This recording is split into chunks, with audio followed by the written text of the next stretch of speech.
Hola nuevamente, estamos ya con el segundo día de la semana de traumatología junto a Repaso Online.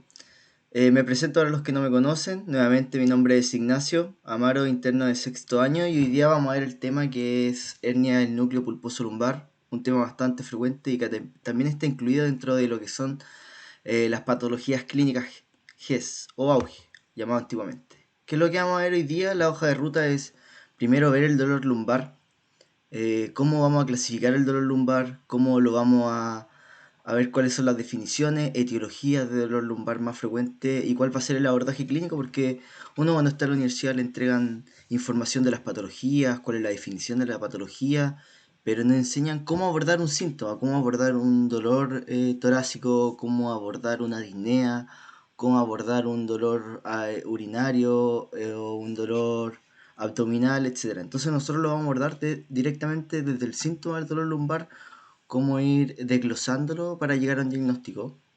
Vamos a hablar específicamente de la hernia del núcleo pulposo, su tratamiento, incluyendo las medidas no farmacológicas, farmacológicas, el tratamiento quirúrgico, y vamos a hablar un poco de la IEGES y al final un caso clínico. Bueno, el dolor lumbar es clásicamente llamado o lumbago, que es cualquier dolor localizado entre el borde inferior de la última costilla y la región glútea inferior. Es un principal motivo de consulta en la atención primaria y genera altos niveles de ausentismo laboral. Mucha gente tiene que pedir licencia porque no pueden trabajar, no pueden asistir al trabajo debido a este dolor. ¿Cuáles son las etiologías? Esta es como nosotros lo podemos clasificar a partir de la causa del dolor lumbar. Lo podemos dividir en lo que es mecánico, no mecánico y visceral. ¿Ya? El dolor mecánico es propiamente tal de la columna vertebral. ¿Ya? Nosotros podemos tener tensión lumbar a partir de dolores musculares, ¿cierto? Puede ser degenerativa discal o facetario. La espondilolistesis, que es un desplazamiento entre las vértebras, generalmente se da entre L5 y la región sacra. Hernias del disco, ¿cierto? Osteoporosis, fracturas y algunas patologías congénitas que puede ser una hiperlordosis lumbar, principalmente en mujeres, o escoliosis, ya en pacientes pediátricos más jóvenes. Las etiologías no mecánicas, que son una de las patologías más importantes que nosotros debemos descartar, tenemos la neoplasia, ¿cierto? Mieloma, metástasis, linfoma, leucemias, patologías que se encuentran más en pacientes adultos mayores de 65 años. También tenemos infecciones como la osteomielitis y el absceso, y la causa inflamatoria como la espondilitis anquilosante y artritis reactiva, ya patologías reumatológicas. Y obviamente que nosotros podemos tener un paciente que llega a la consulta por un dolor lumbar, pero tal vez no es propiamente de la columna, no es infeccioso, no es inflamatorio, no es un trauma, no es degenerativo, etcétera. Y puede ser porque el dolor es irradiado hacia la columna lumbar o está cerca la causa de este dolor. Entonces puede ser órganos pélvicos, por ejemplo, puede ser una prostatitis, una endometriosis, perdón, puede ser alguna causa renal como nefrolitiasis, ¿cierto? Litiasis renal, un aneurisma aórtico abdominal, o gastrointestinal, puede ser una pancreatitis o una colicistitis. Entonces la etiología de en tres: mecánico, no mecánico, que los no mecánicos son muy importantes de descartar dentro de la neoplasia, infección inflamatoria, y también puede ser visceral, que sería otra causa más extrínseca. Entonces, ¿cuál va a ser el abordaje clínico de este dolor lumbar? Debemos contar con una historia clínica acabada, realizar un examen físico y realizar exámenes si es que es necesario, dependiendo de la información que yo extraje de la consulta. Y con eso nosotros podemos llegar a una causa específica y tratarla, pero muchas veces nosotros no vamos a llegar a una causa específica, la vamos a tratar o tal vez ni siquiera la vamos a tratar y va a ceder este dolor en un par de semanas. Entonces, en la historia clínica tenemos que preguntar por el dolor, ¿ya?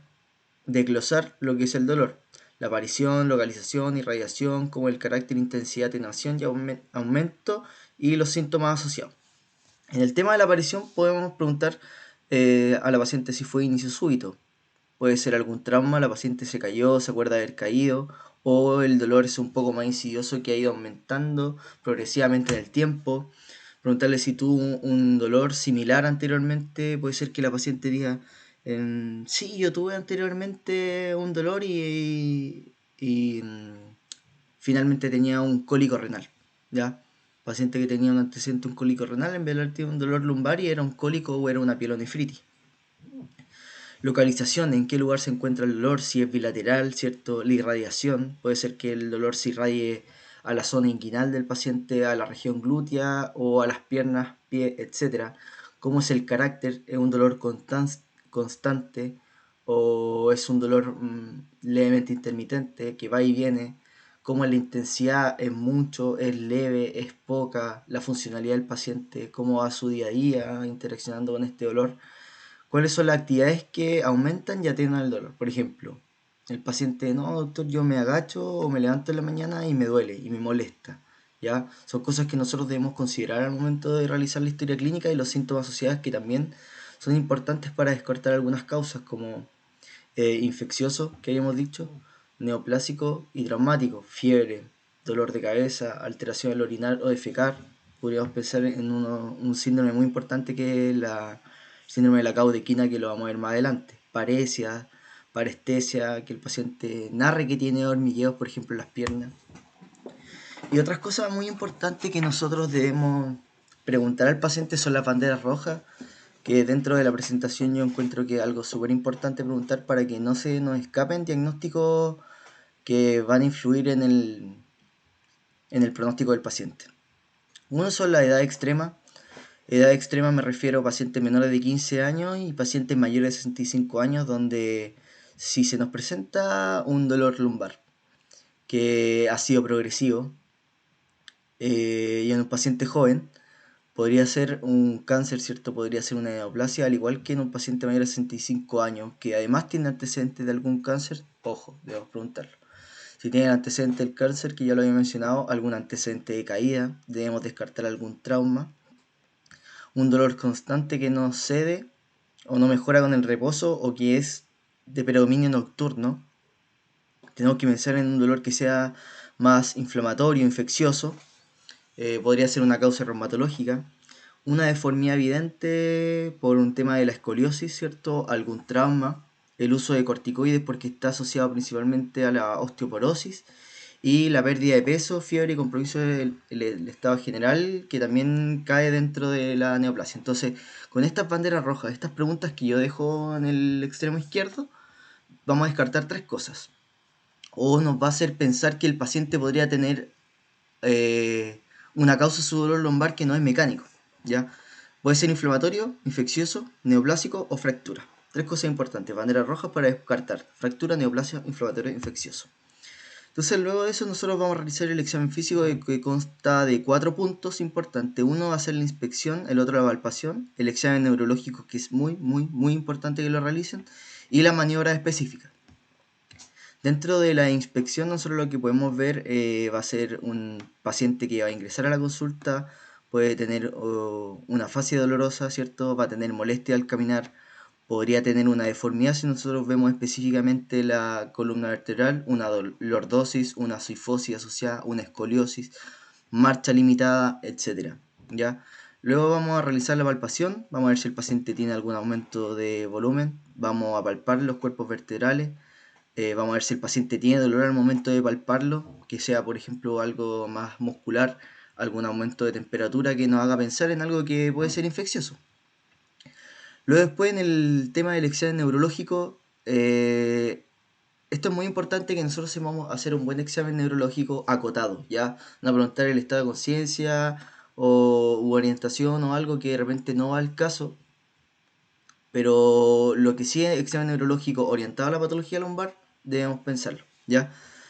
Principalmente vamos a ver el tema motor, la sensibilidad y reflejo, y aquí me voy a detener un poco porque yo puse esta imagen que está aquí a la derecha, que dependiendo del nervio que esté comprometido, me va a dar distintas sintomatologías. En el caso de la hernia del núcleo pulposo lumbar, principalmente se puede comprometer L4, L5 o S1, que son las raíces nerviosas. Si yo tengo comprometido L4, me va a dar un dolor que va a ser en esta porción lateral del muslo, ¿cierto? Y la porción anterior de la pierna. Va a tener compromiso de los reflejos, va a tener un compromiso motor y nosotros tenemos algún screening o examen para verlo.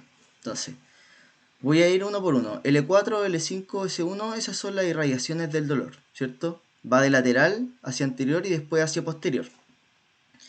En el caso del motor, si es L4 va a tener déficit de la extensión del cuádriceps. Eso quiere decir que nosotros le podemos pedir al paciente que realice una sentadilla y se levante y puede tener un déficit a nivel de L4, ¿ya? Y el tema de los reflejos va a tener comprometido nuevamente el reflejo patelar. Entonces a nivel de L4 se ve en la rodilla, el paciente no puede realizar una sentadilla y luego levantarse, o iba a tener un reflejo disminuido patelar.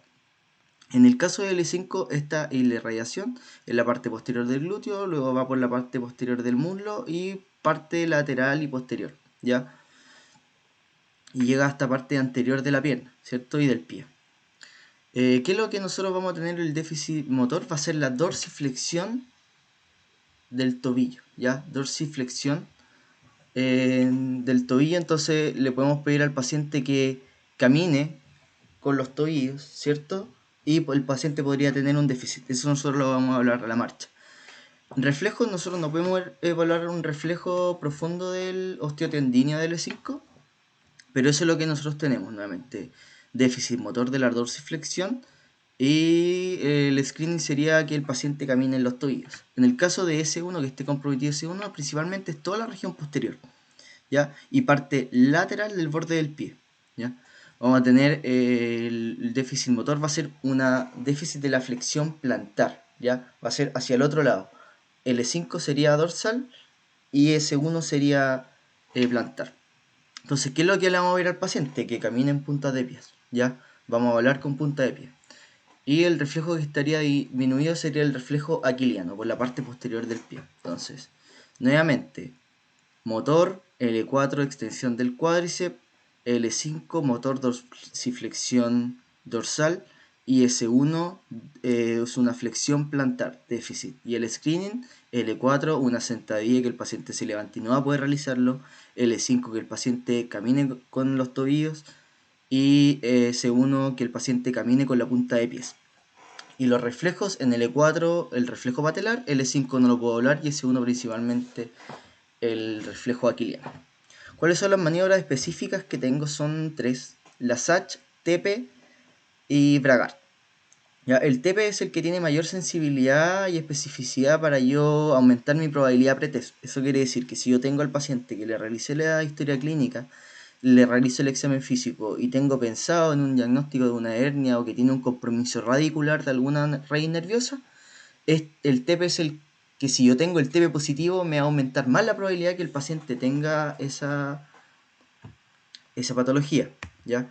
Esta es la maniobra específica de la SACH, donde yo realizo una flexión de cadera con una flexión de rodilla y luego yo extiendo la rodilla previamente con una flexión de la cadera, ¿ya? Entonces al momento de yo realizar la flexión de la rodilla, o sea, la extensión de la rodilla, va a haber un estiramiento, por así decirlo, para explicarlo de la raíz nerviosa, ¿ya? El tepe es algo muy similar, pero con la rodilla totalmente extendida, yo realizo una flexión del cadera y el paciente va a tener dolor. La otra maniobra que es la SACH, o sea, Bragard, es un lasach realizado completamente y al final yo puedo realizar una dorsiflexión del tobillo, ¿ya? ¿Cuáles son las imágenes que yo puedo...? Esto lo vamos a ver como imágenes a nivel del dolor lumbar, ¿ya? No orientado a la hernia del núcleo pulposo lumbar todavía. Entonces yo voy a tener la historia clínica, el examen físico y voy a pensar en distintas probabilidades diagnósticas. Y dependiendo de la historia yo puedo solicitar tres exámenes que puede ser la radiografía, resonancia y el TAC.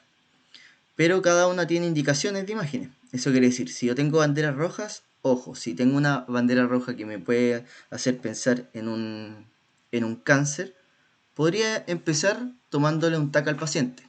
Si me hace pensar que el paciente tuvo un trauma o se cayó, podríamos empezar con una radiografía. Si es un dolor que no cede con el reposo y aumenta, también sería una indicación de una imagen porque podría ser una patología inflamatoria. Si tiene compromiso del estado general, podría ser algo más infeccioso o podría ser inflamatorio. o también podría ser un cáncer, una neoplasia, y un cuadro que no mejora con el tratamiento médico podría ser también una hernia del núcleo pulposo lumbar, por ejemplo. ¿Ya? Entonces, a partir de la historia clínica del examen físico, nosotros vamos a tomar distintas determinaciones para ver cuál es el examen más claro. Yo puse aquí en rojito la resonancia magnética nuclear porque es el examen de elección para la hernia del núcleo pulposo lumbar, pero ya le había mencionado anteriormente que lo íbamos a abordar a partir del dolor lumbar. Entonces, ¿qué es la hernia del núcleo pulposo? La hernia del núcleo pulposo es una protrusión del disco vertebral que va más allá de lo normal. Lo voy a explicar más adelante con la anatomía y con una figura para explicarle por qué se genera esa clínica. Ya, esto lo que hace es que protruye el disco y por anterior a los, o sea, por posterior de los discos nacen las raíces nerviosas. Entonces, este disco al momento de protruir genera una compresión de los nervios espinales que genera la sintomatología dependiendo de cuál es el nervio comprometido. La epidemiología, el 95% está comprometido entre L4 y L5, las vértebras L4 y L5, y L5 y S1. Se presenta principalmente en pacientes entre 40 y 50 años, mayor incidencia en hombres, 3S1 respecto a las mujeres, y el 90% va a tener una resolución espontánea en un periodo aproximado de un mes a 3 meses, ya sin necesidad de algún tratamiento quirúrgico. Aquí me voy a detener nuevamente para hablar de la fisiopatología. Cuando nosotros vemos la anatomía de la columna vertebral, tenemos los cuerpos vertebrales, ¿cierto? Y entre los cuerpos vertebrales nosotros tenemos el disco vertebral. ¿Ya? El disco vertebral está conformado por un anillo fibroso y un núcleo pulposo, que son principalmente agua y colágeno y proteoglicano. La diferencia es que cada uno tiene proporciones distintas porque el anillo fibroso, que nosotros es lo que podemos ver acá, tiene mayor proporción de colágeno, ¿ya? Y principalmente colágeno tipo 1 y menor proporción de agua. Eso hace que sea más extensible y un poco más resistente, ¿ya? A la carga. En cambio, el núcleo pulposo tiene mucha mayor proporción de proteoglicanos y agua y está constituido por colágeno tipo 2, que no tiene la misma distribución, ya es un poco más desordenado y eso hace que sea un poco más compresible, ya al momento de realizar una carga axial. Entonces lo que ocurre aquí es que primero hay una degeneración discal inicial del anillo, ¿cierto? Este anillo se hace menos resistente por una alteración a nivel del colágeno tipo 1 que genera una protrusión del material nuclear. Luego se puede formar una hernia del disco y una secuestración, ¿ya? Nosotros cuando vamos a tomar una imagen, que sería la resonancia en este caso, vamos a ver distintos grados de una hernia del núcleo, ¿ya? Por esto sería, primero hay una degeneración, después prolapsa, se puede formar la hernia y este puede estar secuestrada la hernia, ¿ya? La anatomía y la clasificación, nosotros tenemos tres tipos de hernias dependiendo del lugar que se ubique respecto a los ejes, ¿cierto? Puede ser una posición central que debería generar una compresión a esta altura, si vemos la imagen de la izquierda, que en esta imagen no se ve, pero sería una compresión directamente medular. La otra sería una paracentral, que sería por el borde lateral de la médula, y la otra sería una hernia lateral, ¿ya? Pero para esto nosotros debemos entender cómo nacen las raíces nerviosas a nivel lumbar. Si nosotros vemos entre L4 y L5, la raíz nerviosa que sale es L4. Eso quiere decir que a nivel de abajo, ¿cierto? A nivel lumbar, la raíz que manda es la de arriba, o sea, la vértebra de arriba. Porque a nivel cervical, cuando nosotros vemos, por ejemplo, entre C2 y C3, la que manda es la de abajo. Eso quiere decir que entre C2 y C3, la raíz nerviosa que sale por ese espacio, o el foramen intervertebral, sería C3. Entre C2 y C3 sale C3. Aquí entre L4 y L5 sale L4, ¿ya? Pero dependiendo del lugar donde se encuentre la hernia, si es entre L4 y L5, si es una hernia más lateral, va a tener una compresión de la raíz que sale entre L4 y L5. Pero si es paracentral, va a tener un compromiso de la raíz que viene desde abajo, porque tiene un origen más superior y emerge a nivel inferior. Eso quiere decir que si es paracentral, pero es entre L4 y L5, va a tener un compromiso de L5 y no propiamente tal de L4. ¿Cuáles son los factores de riesgo Nosotros el año 2019, si no me equivoco, sí, no, a finales del 2018 realizamos una revisión bibliográfica con un compañero de la universidad y vimos cuáles son los principales factores de riesgo para generar una hernia del núcleo y también como pronóstico postquirúrgico de una hernia del núcleo pulposo lumbar. Y esto que lo que nosotros encontramos en la bibliografía principalmente está incluido el tabaquismo, el sobrepeso y la obesidad, trabajos de carga, el estrés psicológico y la edad del paciente, generalmente de edad mediana, ¿ya? Y no solamente están relacionados con desarrollar la hernia, sino que es una recurrencia postquirúrgica. Muchos pacientes se tratan quirúrgicamente una hernia del núcleo pulposo lumbar y luego de 1 o 2 años vuelven a sufrir la misma sintomatología, ¿ya? ¿Cuáles son las pruebas? Aquí, por ejemplo, hay un estudio de pacientes de cohortes y casos y controles en que evalúan la relación entre el tabaquismo y el riesgo de generar una hernia del núcleo pulposo lumbar, ¿ya? Con un riesgo relativo de 1,27 y con un intervalo de confianza entre 1,15 y 1,40. Eso quiere decir que realmente tiene una relación entre los pacientes que sí fuman y el factor y desarrollar una hernia del núcleo pulposo lumbar. Ya, y hay muchos estudios, si quieren pueden buscarlo en otra bibliografía, pero está bastante estudiado, ya, la relación. ¿Cuál es la causa? Hay algunos que dicen que es por una pobre oxigenación del disco lumbar, que eso progresa a una degeneración. Hay miles de causas, pero de que está relacionado, está relacionado. ¿Ya? ¿Cuál va a ser la clínica? Nosotros vamos a tener principalmente pacientes que van a consultar por dolor. ¿Ya? Va a ser un dolor de la espalda a nivel axial y asociado a otro dolor que sería un dolor radicular, que puede ser que empeora al sentarse o en valsalva, cuando el paciente va a defecar, etc.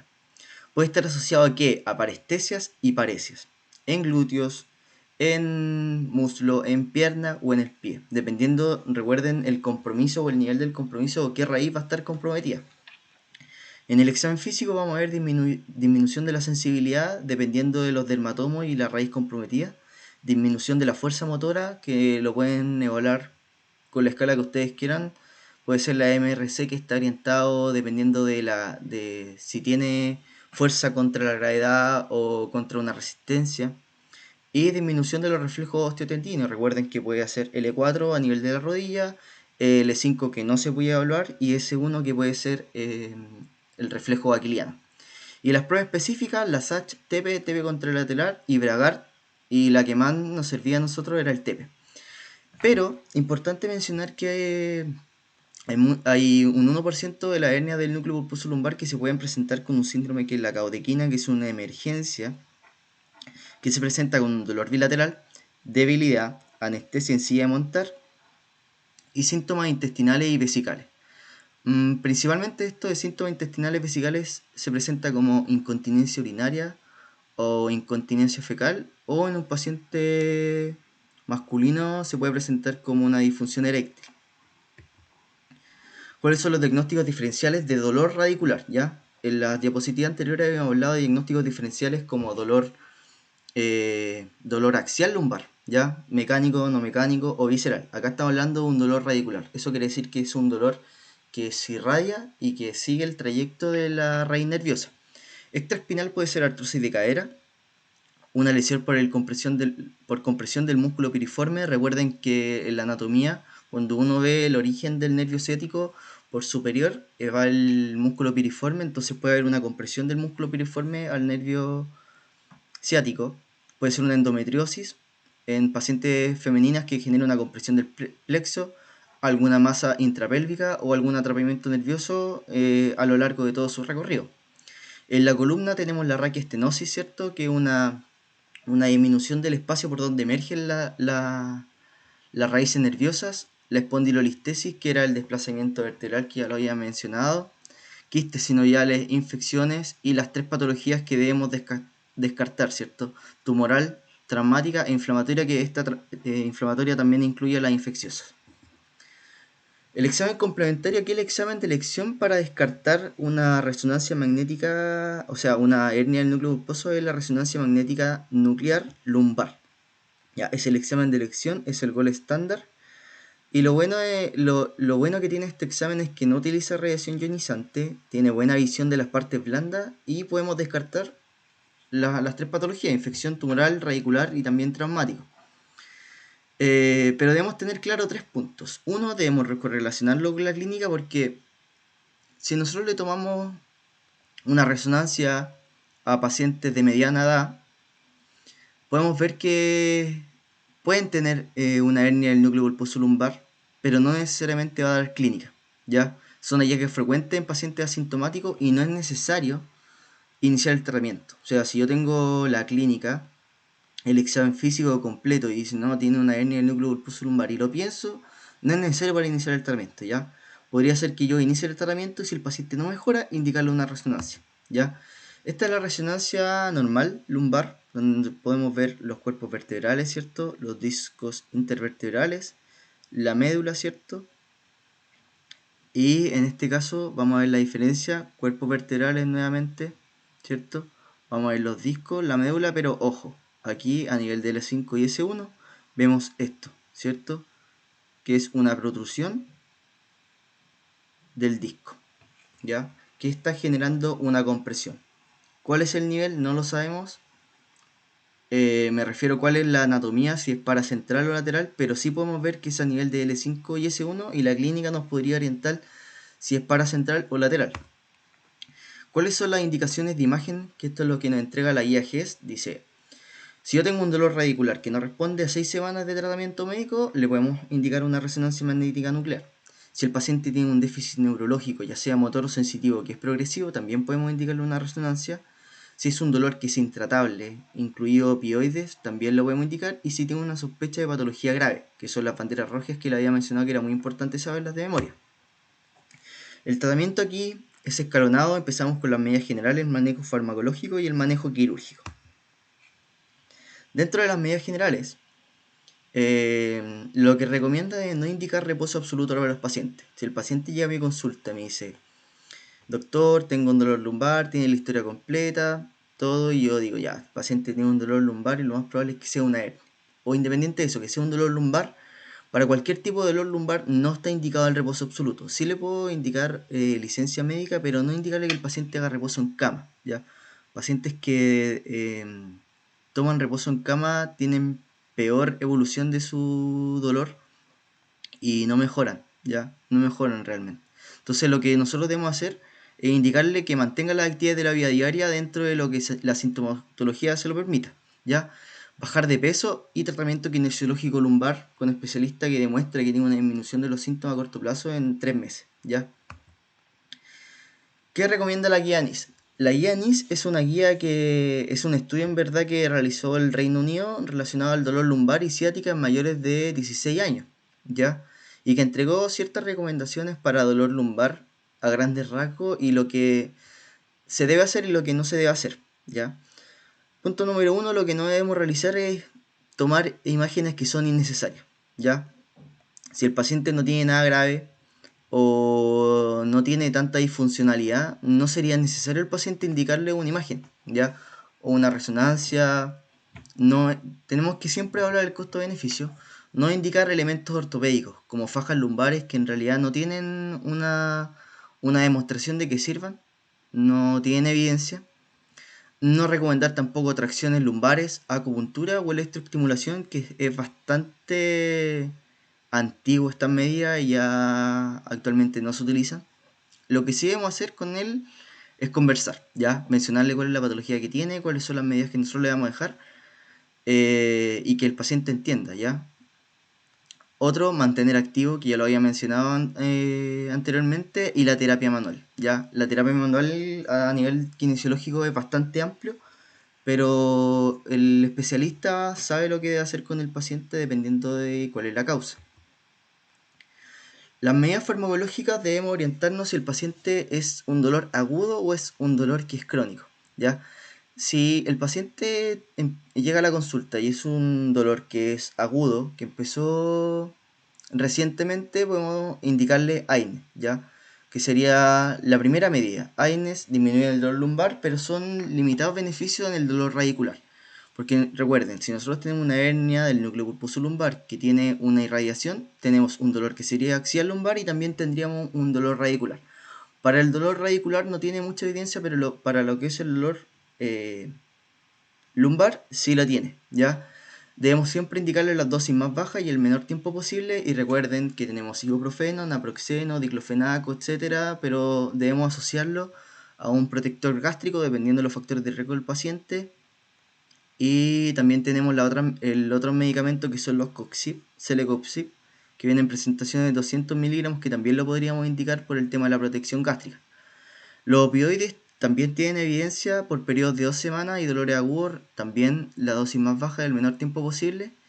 Y los glucocorticoides tienen una evidencia de mejoría sintomática en 2 semanas respecto al placebo, ¿ya? Entonces, resumido, AINES podemos indicarlo en pacientes que tienen un dolor un poco más crónico. Opioides nunca dejarlo para pacientes que tienen un dolor crónico, no tienen evidencia, sí para pacientes que tienen un dolor agudo que es bastante exacerbado. Y siempre debemos considerar los efectos adversos. ¿Qué fármacos lamentablemente no tienen evidencia? Uno son los inhibidores selectivos de la recaptación de serotonina. Se han realizado varios estudios con fluoxetina para ver si tienen una mejoría en la sintomatología, y realmente no tienen una mejoría en la sintomatología. Relajantes musculares se han indicado harto tiempo lo que es la ciclobenzaprina, y podrían asociarlos o no, dependiendo si el paciente tiene asociado un espasmos musculares, ¿ya? Eso queda a criterio de cada médico, de cada tratante. El paracetamol se podría utilizar, pero hay estudios en los que la guía ANIS misma dice que no tiene mucha evidencia para el manejo del dolor, ni siquiera el dolor lumbar ni el dolor radicular. Por eso se prefiere AINES, ¿ya? Que tienen una medida más antiinflamatoria. Anticonvulsivos también lo dejo aquí entre comillas o como duda, porque la gabapentina y la pregabalina se han utilizado como para sintomatología radicular, ya parestesias, también asociado a lo que es el herpes zóster, y la evidencia dice que no, pero la experiencia clínica dice que sí. Entonces ahí queda a criterio de cada tratante. Corticoide intravenoso no tiene evidencia que tenga una mejoría. Ahora pasamos a la tercera indicación, que sería ya indicación de tratamiento quirúrgico, y hay 4 puntos que nosotros debemos decirle al paciente: no tiene que ir a tratamiento quirúrgico, ¿ya? Que también está mencionado en la guía clínica GES. Uno es el dolor radicular, que es refractario al tratamiento médico. Le dejamos las medidas generales, le dejamos también las medidas farmacológicas y el paciente no mejoró en un tiempo aproximadamente de 6 semanas a 3 meses. Cuando tiene un compromiso neurológico progresivo, ya déficit motor, déficit sensitivo, cuando es un dolor radicular realmente intratable y que tiene alteración en la vida diaria del paciente, o cuando tiene el síndrome de Caudequina, ya que habíamos dicho que era un dolor bilateral con anestesia en silla montar, y las incontinencias urinaria, fecal o alteración de la erección, porque esto ya es una urgencia traumatología. Debemos correlacionar siempre con la clínica y la imagen y verificar que realmente es una hernia del núcleo pulposo, ya comprobar la causa. Entonces, ¿cuál es la cirugía? La cirugía corresponde a lo que se realiza es una laminectomía con una disectomía. Eso quiere decir que quito parte de la lámina de la vértebra para acceder al espacio y extraer lo que sería la hernia, ya la protrusión discal. Y esto mejora el dolor del paciente y la recuperación a sus actividades de la vida diaria, ¿ya? Este es un esquema de un estudio que extraje, que lo voy a mencionar en la bibliografía al final. El paciente se ubica en una posición prona para la cirugía con un leve levantamiento, ¿cierto? Que se ubica un colchón para tener acceso a la porción lumbar del paciente. Se realiza una incisión, ¿cierto? Se accede al espacio entre, por ejemplo, en este caso el paciente tiene un compromiso entre el E4 y el E5. Accedemos al espacio y se realiza lo que es una laminectomía, ¿ya? Si nosotros podemos ver aquí, se realiza una laminectomía para tener más espacio, donde emergen las raíces nerviosas, y aquí vemos la protrusión, ¿cierto? Esto sería la hernia. Entonces, con instrumento quirúrgico se extrae la hernia y luego este paciente se cierra, ¿ya? Es una laminectomía con una disectomía. Hay algunos que dicen, no, voy a hacer una micro disectomía. Eso, cuando uno habla de micro es porque tiene las herramientas necesarias, lupa, etcétera, ¿ya? Pero a grandes rasgos lo que uno hace es un abordaje posterior a los cuerpos, a la vértebra, remueve parte de la lámina vertebral, accede al espacio y extrae lo que sería la hernia, ¿ya? ¿Qué es lo que dice la guía GES? Cuando se presenta un paciente con dolor lumbar debemos diferenciar si tiene un compromiso radicular o si no es radicular, ¿ya? Si el paciente tiene un compromiso que no es radicular, debemos preguntarle si tiene banderas rojas o no. Si el paciente tiene banderas rojas, ojo, ¿ya? Debemos derivar inmediatamente al especialista porque podría ser o infeccioso, inflamatorio, neoplásico o traumático. Si el paciente no tiene banderas rojas, podemos manejarlo nosotros, con el manejo de las medidas generales y el tratamiento farmacológico, por un cierto tiempo y luego evaluar, ¿ya? Cuando tenemos un dolor que es radicular, debemos ver, ¿tiene compromiso la caudequina? Ojo, si tiene caudequina, urgencia médica debería ir al especialista o a la urgencia, ¿ya?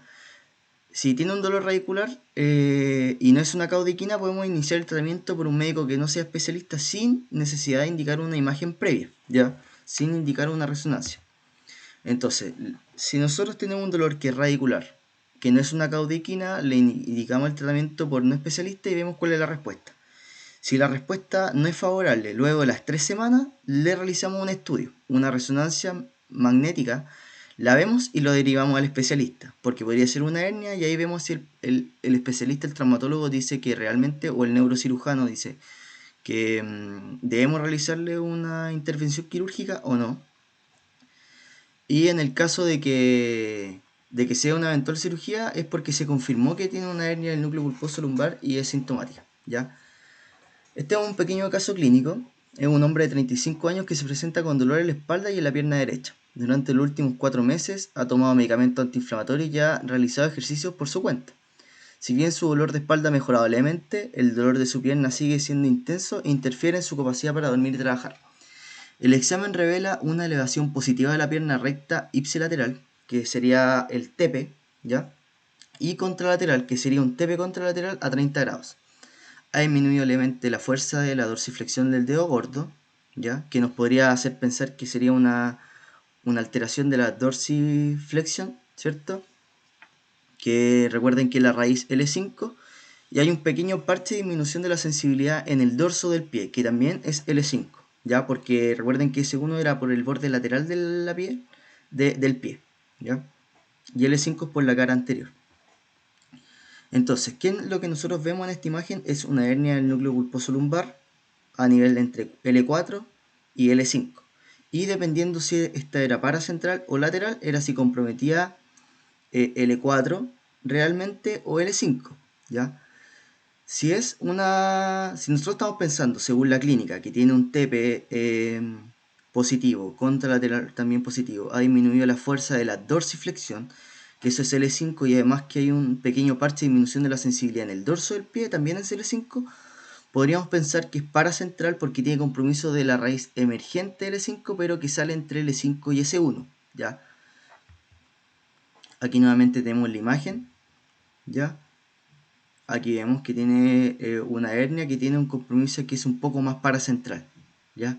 Entonces realmente tiene un compromiso de L5 y no de L4, ¿ya? Eso sería todo. Esto es la bibliografía en la que yo me basé para realizar esta presentación.